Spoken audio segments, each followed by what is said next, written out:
Groups, this is week 2 of the Upside Down Kingdom. Just got one question for you. Are you crying yet? Well, you should. Well, yeah, you should be. But you know, if you were at church on Sunday, you know what we're talking about. But don't cry just yet. Here's some questions that might help you not cry.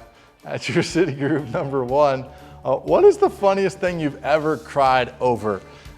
Just thinking back to maybe as a child, as a teenager, maybe even as an adult. I don't know how much you want to bare your soul for your group tonight. But I thought this is nothing really spiritual at all, but this would just be a funny question to ask your group. Now let's get serious. Number 2, why is there mourning in the kingdom of heaven? And there's this, you know, it's not there continually. I mean, even in the Bible it says he'll wipe away the tears from our eyes. There's a mourning here though, when he says, hey, you're mourning out there, I have some comfort for you in the kingdom of heaven. Simple answer, why?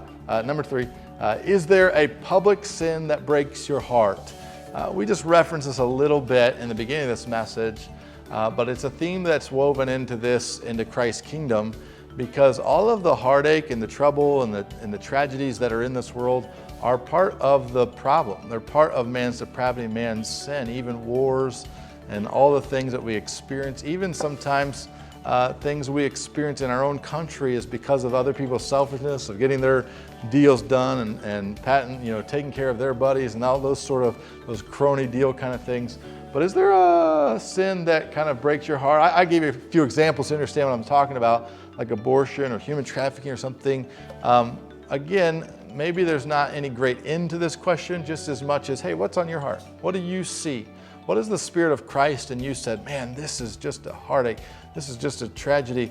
This in our, because maybe, the truth is maybe it would give your city group a place to go, we could do something about that. I mean, we can't eradicate these things, but maybe we could help do something in one of these areas. So again, I think a great discussion question. And number 4 is, do you have a real life story of Christ, a story of Christ's comfort when you turn from an idol to find satisfaction in Christ? And again, this is a big question. This is opening up and kind of being honest and transparent with the people in your group. But maybe you would be able to share. I think that this is really what would send this home for somebody is they came to church and they're like, I get it what he's saying, but I don't get it. And maybe what they could use is your story.